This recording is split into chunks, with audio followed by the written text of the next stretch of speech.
चलिए तो question number third देखते हैं। S K be the perpendicular from focus on the tangent at any point P on the ellipse. Diagram बना लेते हैं, क्या बोल रहा है। ये कोई इलिप्स है, कोई एक पॉइंट पी है ना, यहाँ पे क्या किया है, एक कोई टेंजेंट खींचा गया है, ठीक है, और एक कोई फोकस है इस पॉइंट पर, मान लीजिए एस है, इस पे एक कोई परपेंडिकुलर खींचा गया है, ये के, ठीक। S K be the perpendicular from focus S on the tangent at any point P on the ellipse then the locus of A. तो अपने को ये जो के, जो एच कॉमा के आएगा ना, इसके बारे में अपने को इसका लोकस का कमेंट करना। तो पहली बात कि कोई भी यदि ये पॉइंट है तो उसको जनरलाइज फॉर्म मान लिया हूं मैं, A cos theta B sin theta. तो क्या आप मुझे इस टेंजेंट का इक्वेशन बता सकते हैं। इस टेंजेंट का इक्वेशन टी बराबर 0 होगा, x cos theta by a plus y sin theta by b equal to 1।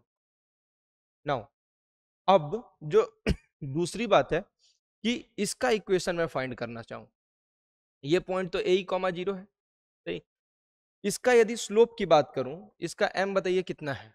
इसका एम की मैं बात करूं तो minus cos theta by a into b by sin theta है, ठीक।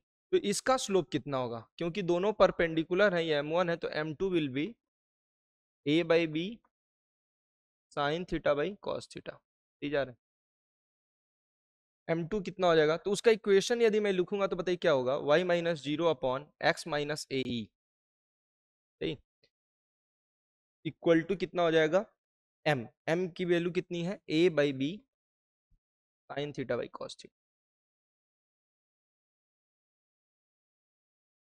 इक्वल टू 1 नहीं।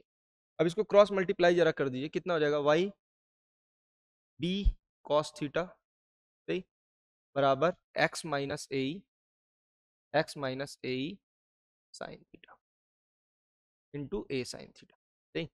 अब इन इन दोनों से अपने एलिमिनेट थीटा कर दीजिए, एलिमिनेट थीटा कैसे, एक्स की पॉइंट ऑफ निकालिए, वाई की पॉइंट ऑफ निकालिए, तो इससे एच और के की जो रिलेशन आएगी वो कितनी आ जाएगी, एच स्क्वायर प्लस के square will be A square which will be the auxiliary circle, ठीक है। ठीक है, तो इसका कौन सा आंसर हो जाएगा, b is the required answer.